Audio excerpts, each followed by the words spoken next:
This is the final regular season Toot's Tips here on WOIL TV 47. Jimmy Toots Holmes not doing bad. 8-2 last week, man. That is pretty sporty in anybody's book. And here we are, final regular season weekend. You are 90-37. That'll float the boat, won't it? That will flat float the boat. And we present this segment of Daybreak to you courtesy of the Huddle House. And I know you've been under the weather a little bit, and they've missed you out there. Yeah, I didn't get to make it out there Wednesday. Matter of fact, when I got home Tuesday afternoon, this is the first time I've been out. Well, since, Thursday night? Yeah. So I'm telling you, it's been a little tough on this old fat boy, but Getting better, though. Oh, we're getting better, and good Lord willing, and the creek don't rise, we're going to get better. You know, the Huddle House, they're open today, and they're open 24/7 at the Huddle House, and you can get a delicious breakfast any time of the day. Night, day, Saturday, Sunday, it doesn't matter. What's your favorite the big breakfast? house Big breakfast, house? yeah. That's everything but the sink, isn't That it? is pretty much everything but the sink. And on Wednesday, my partner that I play golf with won't let me eat a whole lot because he's afraid I get bloated and can't play. But that really don't affect me too much. No. I eat it anyway. The Huddle House, always open, always fresh, 24/7. The Huddle House on Highway 280 in Sylacauga. 8-2, 90-37 overall. Let's get to a lot of rivalry weekend matchups. We begin in the Tar Heel state of North Carolina.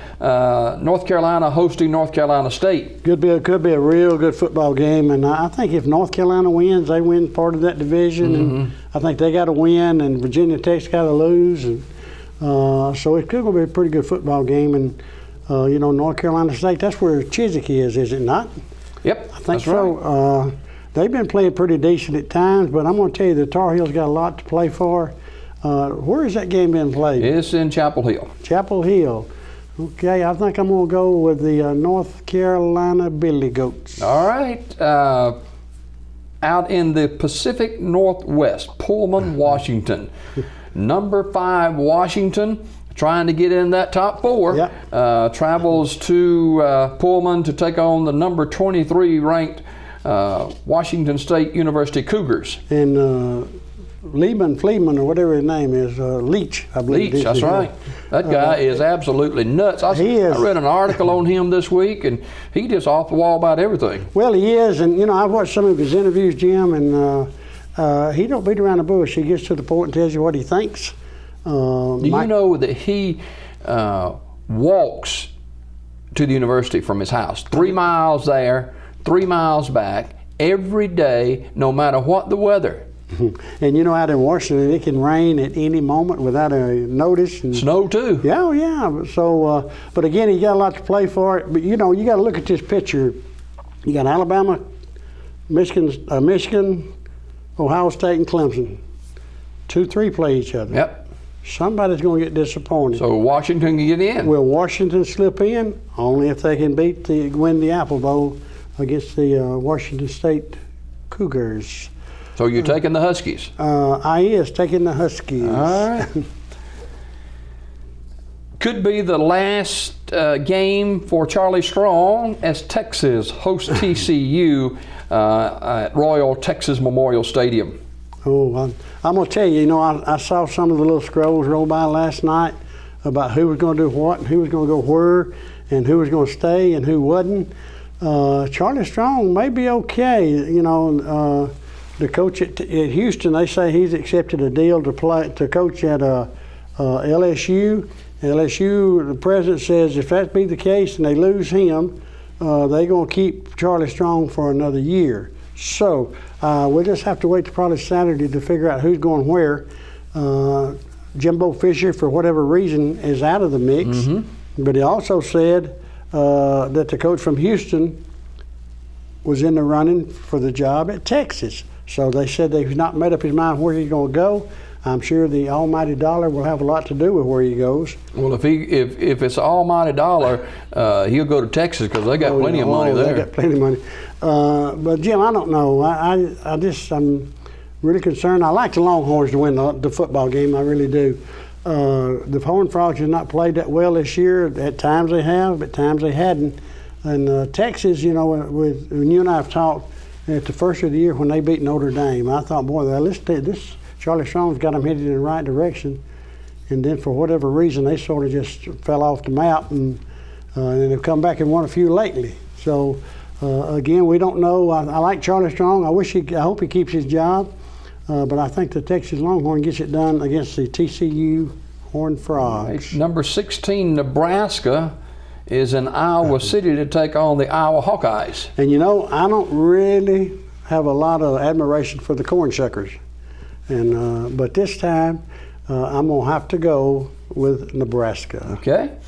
One of the long rivalries in the Southeast is Georgia and Georgia Tech, and they play Saturday over at Sanford Stadium in Athens. And that should be a good one. I know they run Georgia Tech does run a multiple offense, option offense, and Georgia's going to have to do a lot of adjusting to slow that thing down.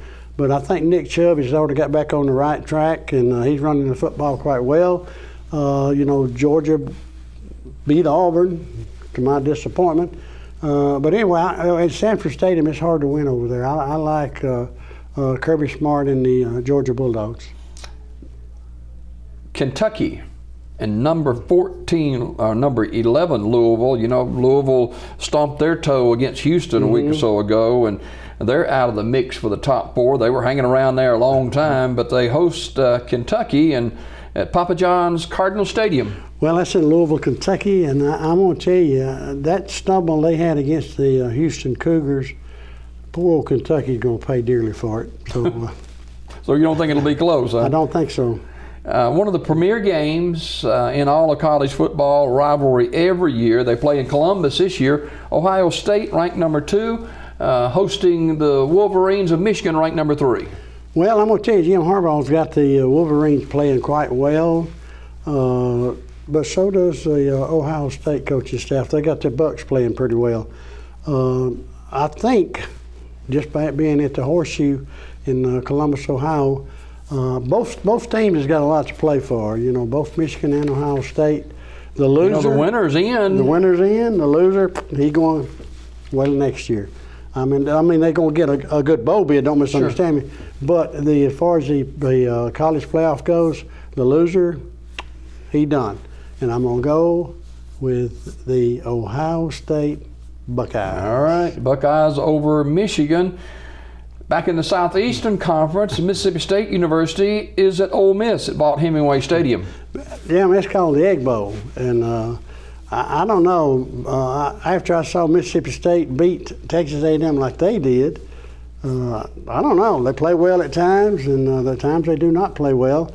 And they're going into Oxford, Mississippi to take on a bunch of rebels that at times has played well, and again, they've not played well. They've lost some very close football games, but I'm going to have to take the running rebels at home.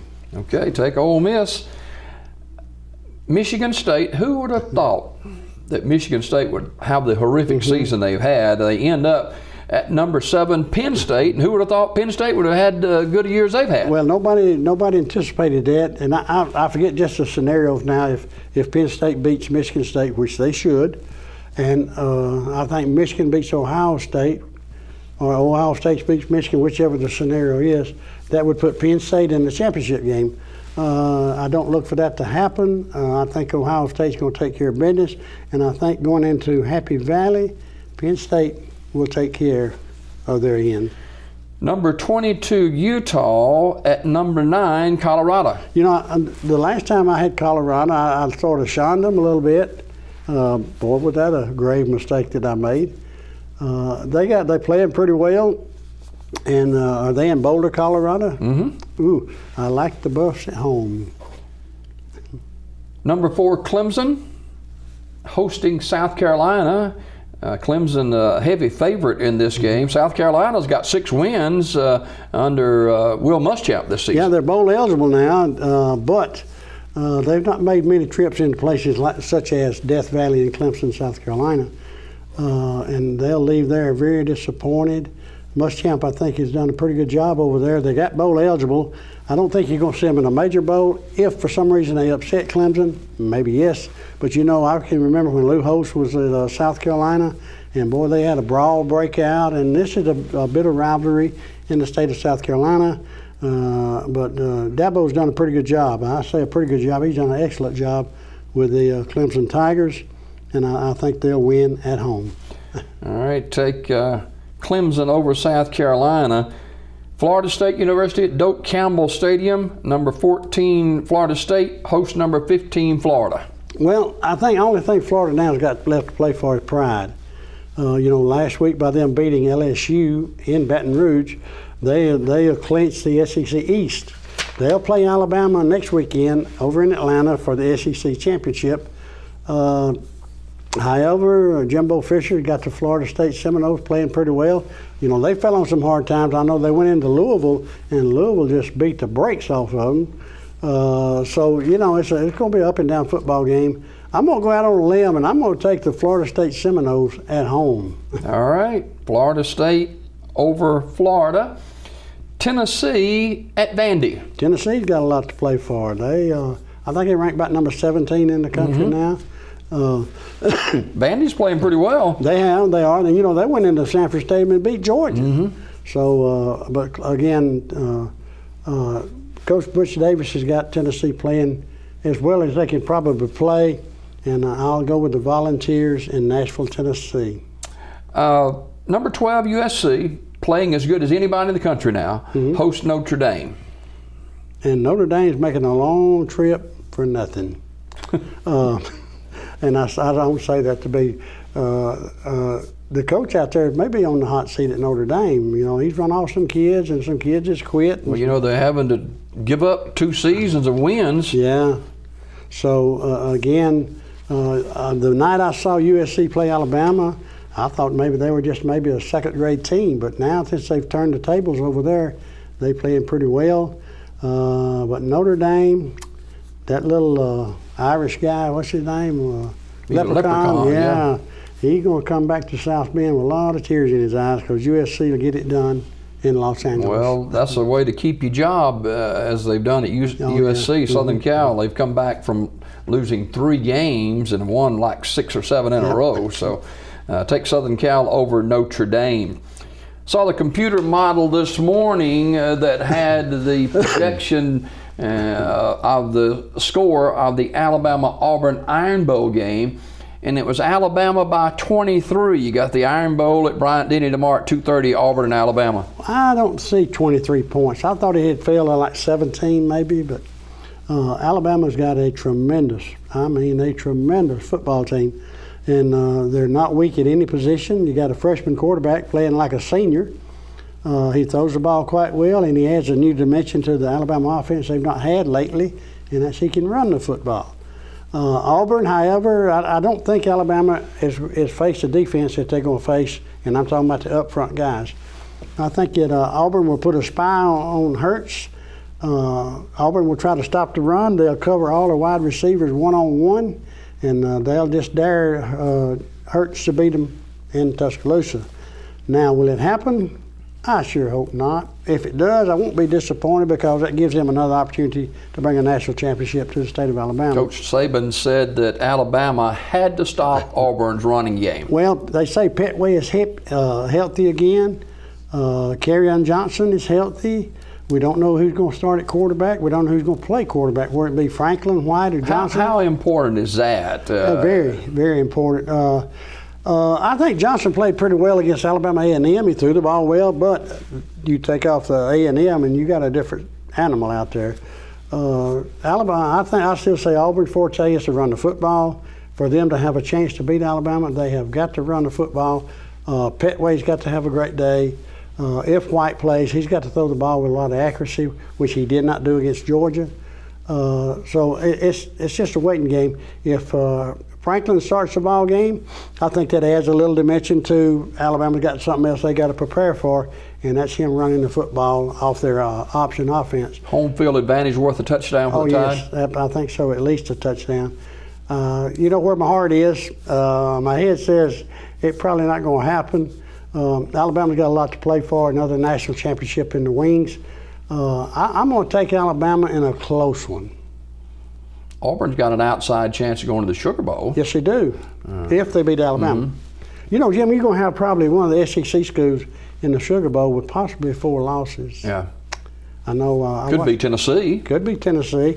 Could be LSU. I don't know about A&M now. Their quarterback got hurt again last night, the Knight kid. It's going to be, I think, a lot of the prognosticators who prognosticate these college football games, rivalry games, and I've touched on this before. I've seen Alabama just manhandle Auburn everywhere except scoreboard. I've seen Auburn outscore them or outplay them everywhere but scoreboard. I've seen Alabama come in and just really put a whipping on them. So it's a rivalry game, and I think emotion will go a long, long way. And again, Auburn's defense up front is playing very, very well. And it's going to come down to where they can stop Galen Hurst and if they can stop the passing game of the University of Alabama. Well, emotion will carry you so far, but talent and depth usually picks up later in the game. Alabama wants to wear down Auburn's defense and have their way late in the football game. But this is one of the greatest rivalries in the country. It is, and you got the Michigan, Ohio State, and all that kind of business, and you throw in their Army and Navy. That's a big rivalry game. But I don't think none, as far as in the Deep South, matches with the Auburn-Alabama contest. It's, boy, it'll be a heck of a ball game. 102,000 people will cram Bryant-Denny Stadium. And it's not just a regular Iron Bowl for Alabama either. They got everything before them for another run at the national championship. Yep. And I've seen that happen, and I've seen Auburn go in there and upset them. Auburn generally plays pretty well in Tuscaloosa. So, again, I think it's just a wait and see. Turnovers, I think, will play a very big part of the game. If Petway is healthy, he can present Alabama with some problems. Hurts is being compared to Nick Marshall, who played at Auburn several years ago. They do have I think maybe Hurts is a little bigger than the Auburn quarterback was. But at any rate, he like I say, he just adds another dimension that Auburn's got to prepare for. And I think it's going to cause them to have to put a spy on Hurts and just cover all the receivers one-on-one. Now, finally, ladies and gentlemen, this morning, Toots has already kind of went around his pick, but we want a firm pick this morning for Jimmy Toots Holmes on the Iron Bowl. Upset special, the Auburn Tigers 23, Alabama 21. All right, Toots' tips. The final regular season of the college football year is upon us. Toots' tips brought to you by the Huddle House. And whether your team wins or loses, you can always eat good at the Huddle House, right? I promise you more faithfully, win, lose, or draw. Of course, it won't be a draw, but win or lose, you got to eat. You got to eat. You can't go to a better place than Doug Norton and the Huddle House gang out on Highway 280. And also one up at Chelsea, they got a store up there. That's right. But I've eaten at both places. Of course, as much as I've eaten out there, I've come to know the people quite well. Great servers. You can tell that by the longevity that they've been there. And again, I want to thank Doug personally for helping with this show, and I'll see you soon, my friend. Just so you'll know, I got a text from Nate Boom Boom Dog Brewer that he was watching with intense ears and listening with intense ears this morning. Oh, I'm sure I'll hear from him here in a little while. Right. But more daybreak just ahead on this Friday morning.